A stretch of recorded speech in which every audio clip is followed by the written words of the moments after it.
Olá, amigos da TVL, está começando o programa Nossa Gente. O entrevistado hoje é o professor Mário Tacchini. Professor, muito obrigado por ter aceito o nosso convite e participar aqui do programa.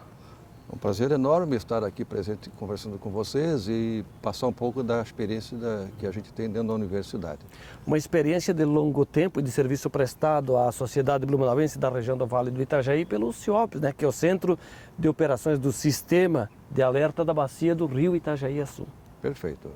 Eu gostaria de começar a falar um pouco da minha experiência, da minha participação, do meu envolvimento com essa temática de enchentes, já em 83, quando estudante na Universidade Federal de Santa Catarina, durante o evento de julho, nós se envolvemos com uma atividade solidária de limpeza de garrafões de vidro junto à água de Santa Catarina.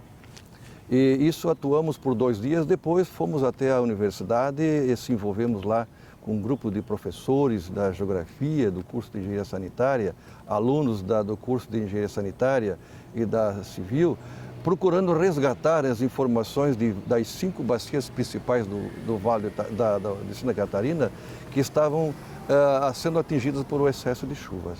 E é interessante registrar que, à época, eu faço recordar a comunidade de que muito se falava de um evento extraordinário, centenário, um evento hidrológico com características centenárias. E nós provamos, já no mês de outubro daquele ano, mostramos através de cálculos hidrológicos que não havia nada de excepcional. Era um evento que, em média, estatisticamente falando, ocorre em torno de 30 anos. E é interessante também registrar que já em 84 nós tivemos um evento que ultrapassou em termos de altura, Pois bem, aqui na Universidade de Blumenau, a FURB, essa atividade começou em 84 com a criação deste centro com recursos do governo federal. Foi o primeiro centro a ser criado com este intuito de monitorar e dar o alerta para as cidades atingidas no Vale do Itajaí, e é a única que está em atuação. Depois dessa apresentação, até para que o telespectador fique situado da tua relação de professor e do próprio CIOPS, eu queria saber se foi lá em 83, por conta daquela grande enchente que atingiu Blumenau, Brusque, toda a região, que te moveu a entrar por esse caminho, ou já era uma coisa tua de infância? É uma boa pergunta, ela é bem pertinente. Isso já me fez refletir um pouco.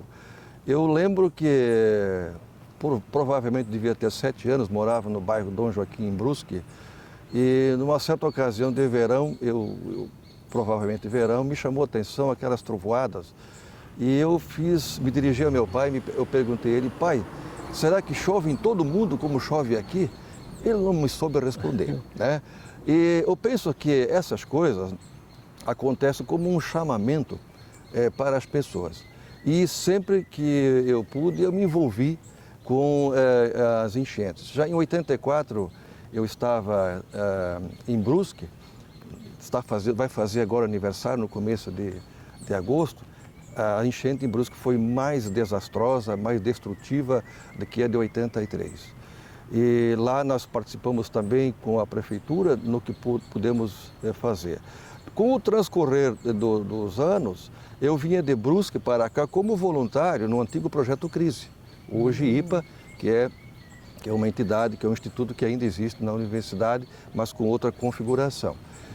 Repito, então a gente vinha 2 vezes por semana como voluntário, aquilo foi agregando, aí os professores que já atuavam no antigo projeto Crise me convidaram para dar uma disciplina no curso de Engenharia Civil aqui da universidade, por conta de que este professor estava fazendo um mestrado em Engenharia de Recursos Hídricos no IPH de Porto Alegre. A tua formação, a tua especialidade? É Engenharia Sanitária, Dentro da Engenharia Sanitária, a área de recursos hídricos é bastante forte, Nós temos na minha época de graduação, ela tinha mais disciplinas do que o próprio curso de engenharia civil. Isso nos permitia a entrar um pouco mais forte nessa área de enchentes. O senhor já disse que cursou a Universidade Federal lá na capital Florianópolis. Isso, exatamente. Né? Bom, vamos falar um pouquinho do Mário Tacchini, brusquense, ou o senhor nasceu naquela região e acabou depois fixando residência em Brusque e mais tarde aqui em Blumenau? Depois de formado, eu atuei um pouco tempo na prefeitura de Joinville e 1 ano e pouco em Florianópolis, na Casan, mas por algumas circunstâncias eu voltei a residir em Brusque e criei o meu escritóriozinho de projetos, também atuava com o meu irmão que tinha uma transportadora e atuei dentro de uma garagem, né, da casa dele, uma casa boa, bem ampla, e fazer essas duas atividades. E aí um colega meu, o professor Adilson Pinheiro, me convidou para participar de um projeto de pesquisa de um outro professor, o professor Ademar Cordeiro, que estava precisando de um trabalho nesta área de compilar, imagine um trabalho braçal fabuloso, de mais ou menos umas 20 estações fluviométricas que mede os níveis dos rios, né? Diariamente são feitas, desde então, 2 leituras diárias. Então, o trabalho para o professor Ademar havia necessidade de discretizar, né, toda essa evolução, né, a subida e descida das águas, de 2 em 2 horas. E foi um trabalho que eu levei 1 ano para fazer. E isso fez com que a gente firmasse mais pé junto ao Projeto Crise. Agora, Mário, nessa questão que vocês trabalharam por muito tempo, que era a forma de se informar a sociedade, e nós que militamos no rádio, tínhamos no trabalho, e temos até hoje no trabalho feito pelo CIOPS e na época outras formas de serviços prestados pela própria universidade, o caminho para atualizar a população. E aquele trabalho inicial lá de ter um posto de medição lá em cima em Apiúna, né, as curras que existiam, certo. E aí vinha descendo ou nos afluentes do próprio Rio Itajaí Sul, lá para o lado de Timbó, enfim, aquele trabalho do telefone, né? Do telefone convencional, não era celular. Perfeito. Conte um pouquinho desse trabalho, legal, né? É uma boa pergunta, é bem interessante mostrar essa evolução. Minócio, eu gostaria de voltar um pouquinho mais ao passado.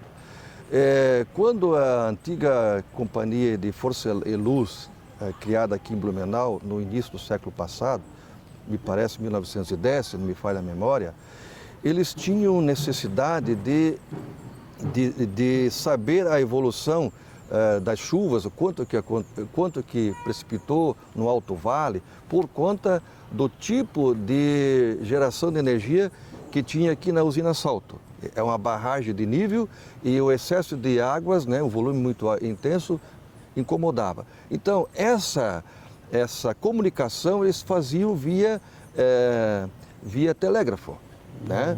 E aí já começaram ali a ter o feeling do comportamento da bacia. Eles faziam esse resgate pelo menos 5 pontos. Se me permitir, só um parênteses, eu entrevistei o senhor Iago, de saudosa memória, que ele fazia esse trabalho da Força e Luz. Acho que o senhor ouviu falar. Sim, dele. ouvi falar. E ele, inclusive, tinha uma medição feita pela pedra no meio do rio Itajaí, lá no centro da cidade. Exato. Conheci o seu Iago, eu troquei algumas informações com ele, né? Pois bem, hoje, o que seria hoje a Celesc, ela utilizava isso por vários anos. E eles dispunham de um engenheiro tal de Schmidhausen, que trabalhou, né, era o chefe do seu Iago, do seu Mailer, e ambos, os três, criaram esse feeling, né, de fazer as previsões para Blumenau principalmente. O seu Mailer, juntamente com o professor Ademar, compilaram os vários eventos e definiram as cotas. É um trabalho fabuloso e foi fundamental para, digamos, o monitoramento adequado da bacia. Muito essencial. Muito essencial. digamos, esse acompanhamento, essas previsões por estes dois funcionários da Celesc foi até o início de 80, né? Depois disso eles paralisaram e aí não ficou ninguém para fazer mais essa atividade. Então em 84 o CIOPS foi criado, eles colaboraram sempre que possível, né? Há alguns professores que já não estão mais atuando, mas voltando à sua pergunta, todo o trabalho de monitoramento, ele é fundamental contar com os observadores, né? Então, nós temos aí pontos-chave na bacia que para nós seria Indaial, no caso de Blumenau, Indaial, Apiúna, Timbó, Rio do Sul, Ibirama, Itaiós e Tuporanga. São os postos fluviométricos fundamentais para que a gente tenha uma maior segurança nas previsões de níveis de rio, né? Então, essa atividade, como você colocou, era por telefone, né? Em 2003, juntamente com a Defesa Civil do município de Blumenau, nós criamos um seminário aqui na FURB e convidamos os barrageiros, os observadores e homenageamos, né, por conta dos 20 anos da enchente de 83. E uma das opções que surgiu foi a instalação de radioamadores, né? Nós temos instalado ainda na FURB e em alguns pontos que funciona perfeitamente. Só para o telespectador entender, aquele que não tem aquela facilidade ou que não se dedica ao entendimento desse sistema que vocês faziam e ainda fazem, esses pontos ou postos, né, da medição do rio, no canal todo, eram passados os dados, vocês aqui na central faziam os cálculos para que se desse o nível do rio aqui em Blumenau e a previsão, né? Exato. Que nós posteriormente no rádio a imprensa divulgava, né? Exatamente. A rádio foi fundamental para fazer com que a população tivesse a informação que estava na Celesc. Na década de 50, a Rádio Clube Blumenau foi fundamental, isso é um registro importante se colocar, que ela, depois outras rádios também o faziam, né, divulgava as informações. Mas, continuando, historicamente falando, nós convivemos com enchentes aqui, com previsões, né, juntamente com outros colegas, desde o início de 90. Né? Eu estou aqui atuando mesmo a partir da enchente de 92. Pois bem, em 2001 ainda nós usamos a comunicação via telefone e radioamadores. A última enchente que nós utilizamos essa informação com o apoio do Clube de Radioamadores foi essa, 2001. Depois disso foi o celular. Foi uma coisa espantosa. Aí facilitou, né? Foi uma coisa espantosa, digamos, o uso do celular. Imagine, eu me lembro muito bem de algumas enchentes que a gente fazia ou lá na prefeitura, ou aqui mesmo na FURB, vocês colocando os dados, né, o nível do rio num quadro verde. Isso. Lá, né?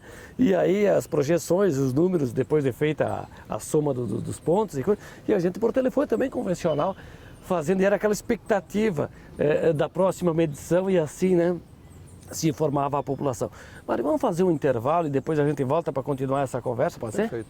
Mário Tacchini, professor, é o nosso entrevistado hoje no programa Nossa Gente, que faz um breve intervalo. Fique ligado porque logo, logo estaremos de volta. Até já.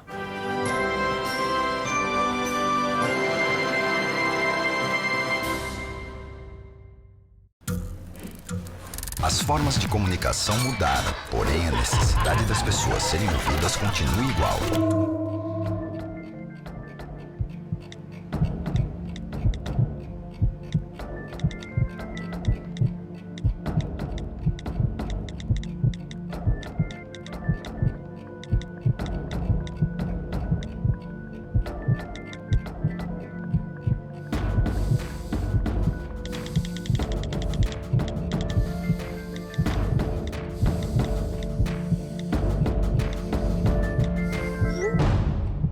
Compartilhe com o CVV aquilo que você não divide com ninguém. Valorizar a vida, é isso que o CVV faz. 141 ou acesse cvv.org.br e receba apoio emocional.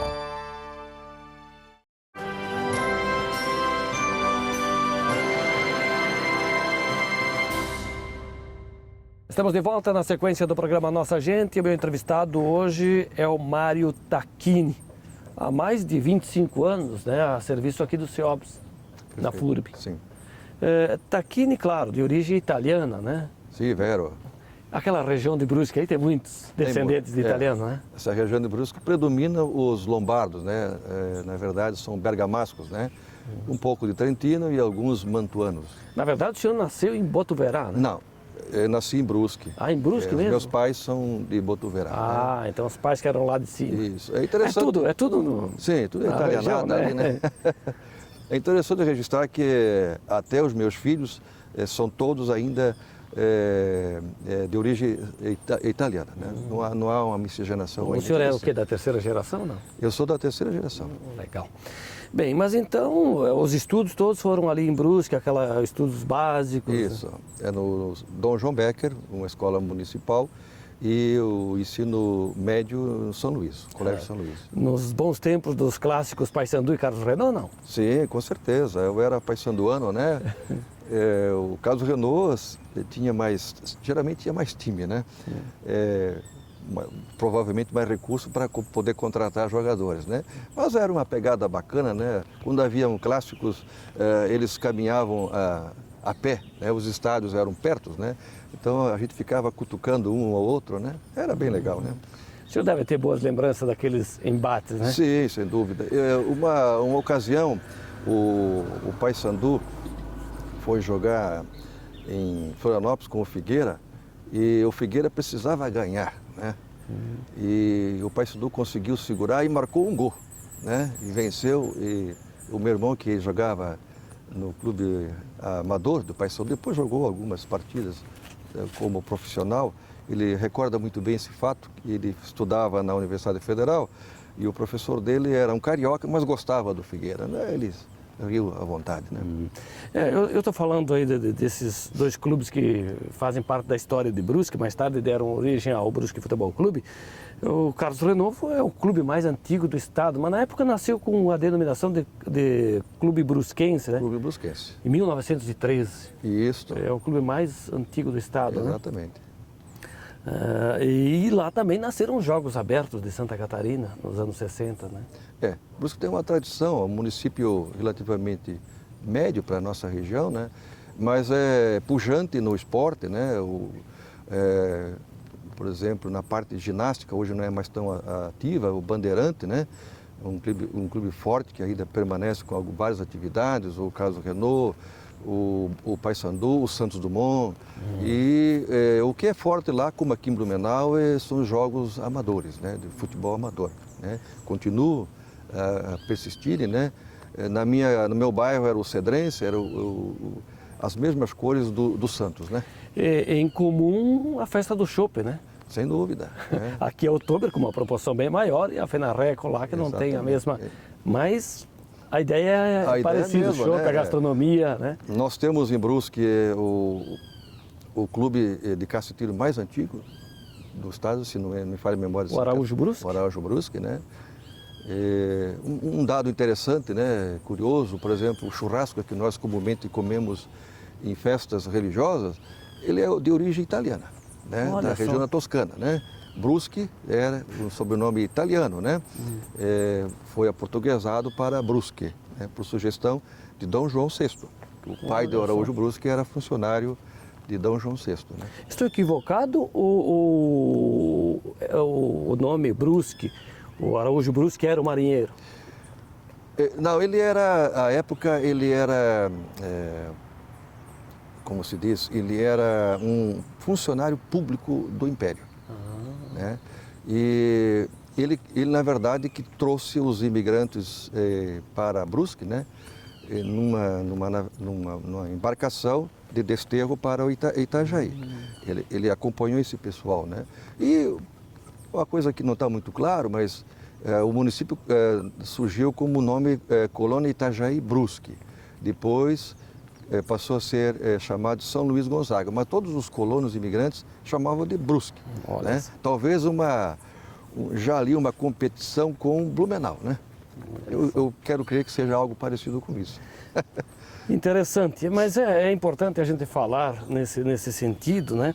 Porque o senhor, na qualidade de professor, e quando se fala em Mário Tacchini, se relaciona muito com enchentes, com esse trabalho que se faz, e a gente falou muito aqui no primeiro bloco, mas também é importante falar um pouquinho da terra da gente, e a gente não esquece, né? Não esquece, os laços, as raízes a gente não esquece, né? Mário, mas voltando à enchente, nós tivemos episódios marcantes, não só em Blumenau, na região, né? Brusque. A de 2008 foi mais complicada, mais... marcou mais do que 1983, 84? Eu diria que a de 83 foi o ano que nós tivemos, na verdade, 5 enchentes. Né? Começou em maio, no mês de julho nós tivemos 2 picos, né?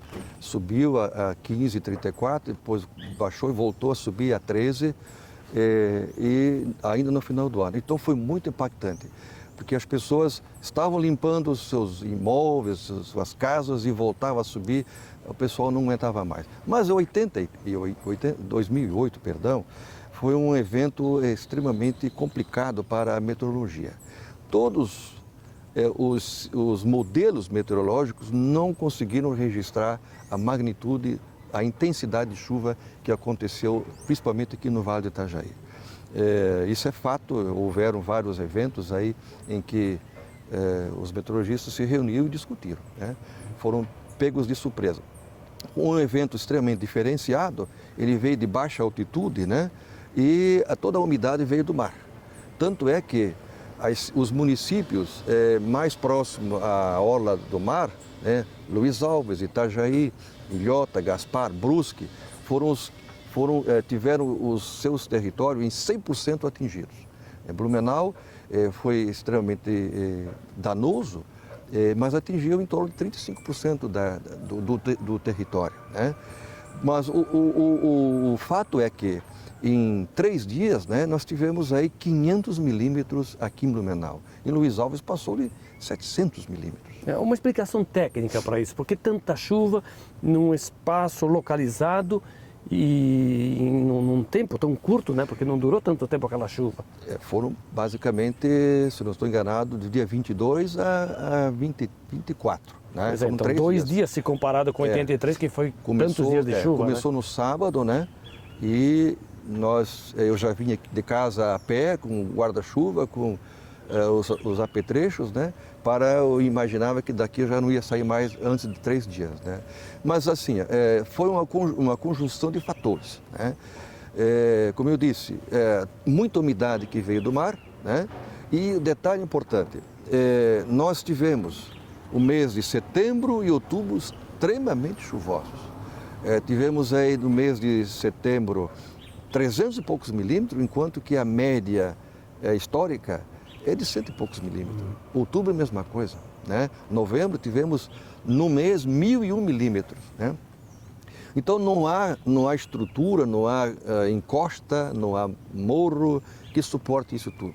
Nós tivemos deslizamento na área urbana, na área rural. Na área rural, principalmente todos os municípios aqui do Vale do Itajaí, desde Rio dos Cedros, Luiz Alves, né, de uma forma mais acentuada, Luiz Alves, Benedito Novo, deslizamento de encostas inteiras, não só com plantação de reflorestamento de vegetais, né, de eucalipto e pinos, mas de bananais, mas também de florestas secundárias, bem abaixo, ou seja, muita chuva o solo não suportou, encharcou isso tudo.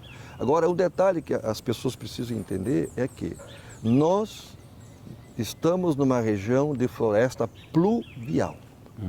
Ou seja, o que caracteriza essa maravilha da natureza, de vegetação, é tipicamente fruto da quantidade e da intensidade de chuva. Então, eventos como esses, provavelmente há milhares de anos atrás, já aconteceram e poderão acontecer. Nós estamos inseridos numa área complicada. Uma área de risco. É a área de risco.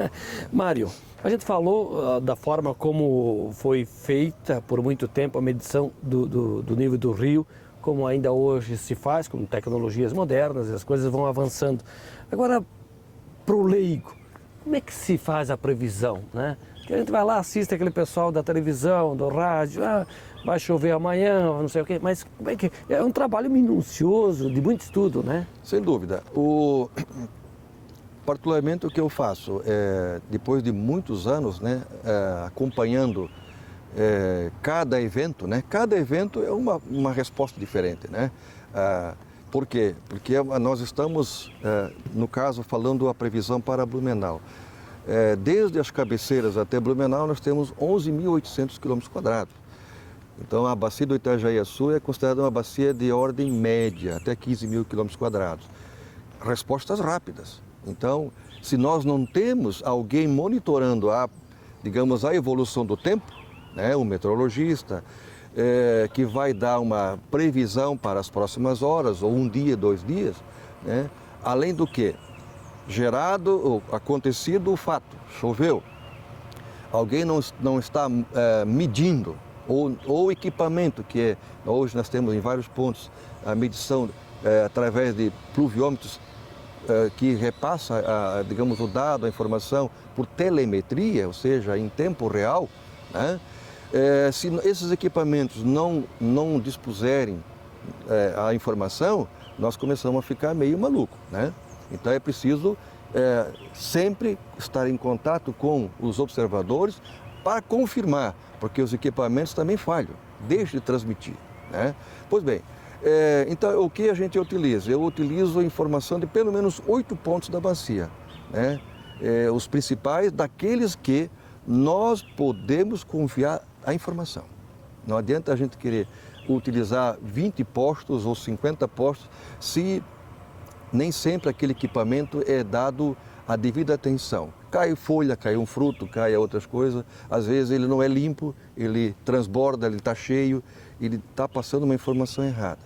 Então, além da gente recolher a informação do dado de chuva, nós também precisamos saber a evolução, o nível do rio Itajaí-Açu em determinados pontos. Principalmente Rio do Sul, Ibirama, Apiúna, Indaial, Timbó e Blumenau. Mesmo com todo esse cuidado, com esses critérios, a previsão é falha por vezes. A previsão é falha, né? Então, em 2001 eu errei. Eu usei um modelo que eu não conhecia muito bem, eu errei para mais, né? E deu bem a menos, né? Porque na época que o modelo foi, digamos, estudado, foi montado, não estava em operação a barragem de Ibirama. Em 2001 já estava em operação. Agora, em compensação, a última enchente que deu aqui, os dados ficaram muito próximos da realidade. Sem dúvida. Nós participamos, juntamente com o professor Ademar, e houve nós normalmente fizemos previsões para 8 horas de antecedência, às vezes até um pouco mais, né? Até por pressão, né? A gente tem que entender, por pressão da Defesa Civil do município, pela ação que deve ser deflagrada pela Defesa Civil, pelo Exército, pelos outros entes que participam da Defesa Civil do município. O papo é muito esclarecedor, necessário. Vamos ter que deixar para uma outra conversa, né? Porque o assunto demanda de outros encontros. Professor, muito obrigado, hein? As ordens estão à disposição e parabéns pelo programa, que tem um alcance muito bom na comunidade. Mário Tacchini, professor, foi o nosso entrevistado hoje no programa Nossa Gente. O programa está terminando, mas você está convidado para continuar acompanhando a programação da TVL. A todos um grande abraço e até a próxima.